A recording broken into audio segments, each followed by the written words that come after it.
Another road trip, Kentucky. What do you think about their offense? Oh, give you everything, right? Pro style attack, a lot of formations.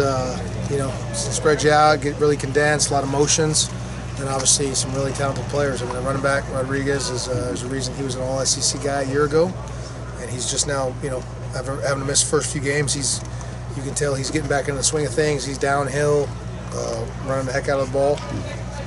Big physical line who leans on you and moves you on the line of scrimmage. And then they did a really nice job in recruiting at receiver position. They got a couple freshmen, man, who are going to be. I mean, they're already making plays, but they're going to be big time receivers in this league for many years to come. And then did a nice job in the transfer portal when got Robinson kid out of Virginia Tech. So. Opposing running games have had a little bit of success this year, but for the most part, you'll handle runs pretty well. What is it in your mind? I think the job our offense has done, scoring points and the situations in games have kind of probably been our best run defense so far. When you get up by multiple scores and you get there in the second half, teams are forced to throw the ball a little bit. It kind of negates the run game. But we're still a little frustrated with our ability to control the run, stop the run right now, and so.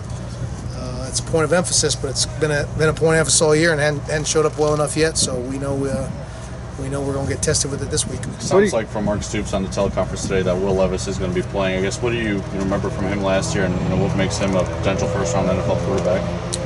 Anytime you're built like that, and you can make every throw on the field. I mean,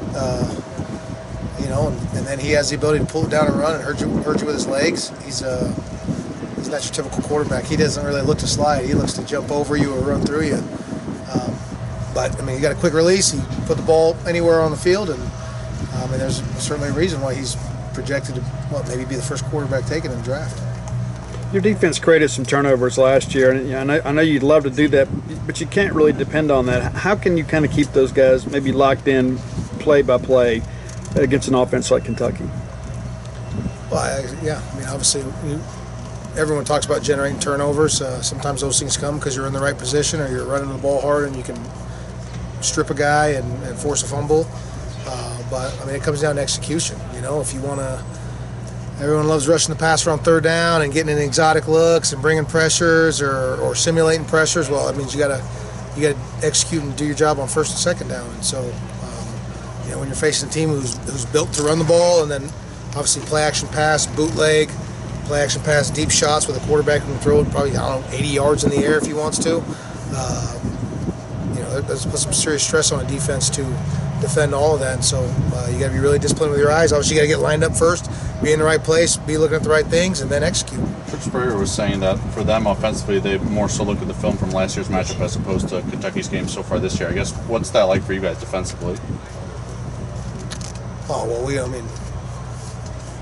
have the benefit of not being an air raid offense where our opponent hasn't gone up against we watched the film, the offense that they've run in all their games up to this point, and obviously we can look back to what they did against us last year and had success because even though it's a different coordinator, they both come from pro style systems. You see some similarities, but there's certainly plenty of differences, and there's different players. There's a lot of different players. So we look at what they've done the first 6 games and go off of that.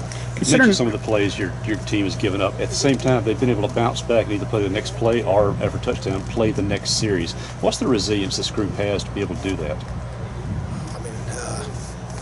That's the guy I think credit goes to Coach Leach and obviously the culture he's built here in the program. But you'll hear him say it all the time. You got to play the next play, no matter what happened on that play that just happened. You can't do anything but it now. You got to play the next one. They've had a lot of success on play action passes, especially in second and third medium. With that in mind, how important is it to win on first down and kind of get those guys behind the chains a bit? Anytime you got Rodriguez back there and Smoke, their other running back, got a bunch of running backs, but if they can consistently turn around, hand it off for 5 yards a pop on first down and run it at you, well then everyone gets screwed in a little tighter and you expose yourself more to play action pass, and they got some receivers who can really go. You got to get offenses behind the chains if you're going to have control of the situation. If they're playing ahead of the chains, you're back on your heels on defense. A late